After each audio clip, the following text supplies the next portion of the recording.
দেখুন, অযথা জেদ বা অযথা রাগের কারণে সমস্ত কাজ পঙ্গ হয়ে যাচ্ছে। মনের মধ্যে একটা সর্বদা চিড়চিড়ে ভাব অনুভব করছেন। সর্বদা মনের মধ্যে ক্রোধ চলে আসছে, মনের মধ্যে সর্বদা অযথা জেদ কাজ করছে।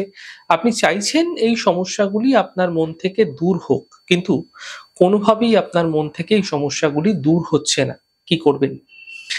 দেখুন, প্রত্যেক মাসে যেদিনকে পূর্ণিমা তিথিযুক্ত দিন থাকে এবং যেদিনকে একাদশী তিথিযুক্ত দিন থাকে, তা শুক্লপক্ষের হোক, কৃষ্ণপক্ষের হোক, যেকোনো পক্ষেই হোক, এই দিন উপবাস থাকার চেষ্টা করবেন।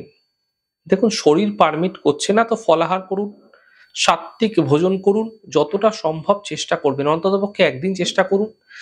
সম্ভব হলে প্রত্যাহিক জীবনে রূপোর গ্লাসে জল সেবন করার চেষ্টা করুন। যদি একান্তই রূপোর গ্লাস কেনার সামর্থ্য নেই, তাহলে একটি রূপোর টুকরো, একটি ছোট কয়েন আপনারা যেই জল খাচ্ছেন সেই জলের মধ্যে চুবিয়ে রাখুন, ভিজিয়ে রাখুন এবং পরামর্শ নিয়ে একটি পেরিডট রত্ন শুভ তিথিযুক্ত দিনে আপনারা আপনার হাতে, আপনার বাহুতে, আপনার গলায় স্থান বুঝে ধারণ করুন। যদি আপনার এমনটি করছেন, এতে মনের মধ্যে যে সর্বদা একটা চিড়চিড়ে ভাব আপনি অনুভব করছেন, মনের মধ্যে যে সর্বদা ক্রোধ চলে আসছে, জেদ চলে আসছে, সেগুলি ধীরে ধীরে দূর হতে দেখতে পাবেন এবং তা আপনার কর্মজীবনের ক্ষেত্রে, আপনার ব্যক্তিগত জীবনের ক্ষেত্রে অনেক শুভ ফলও প্রদান করতে দেখা যাবে।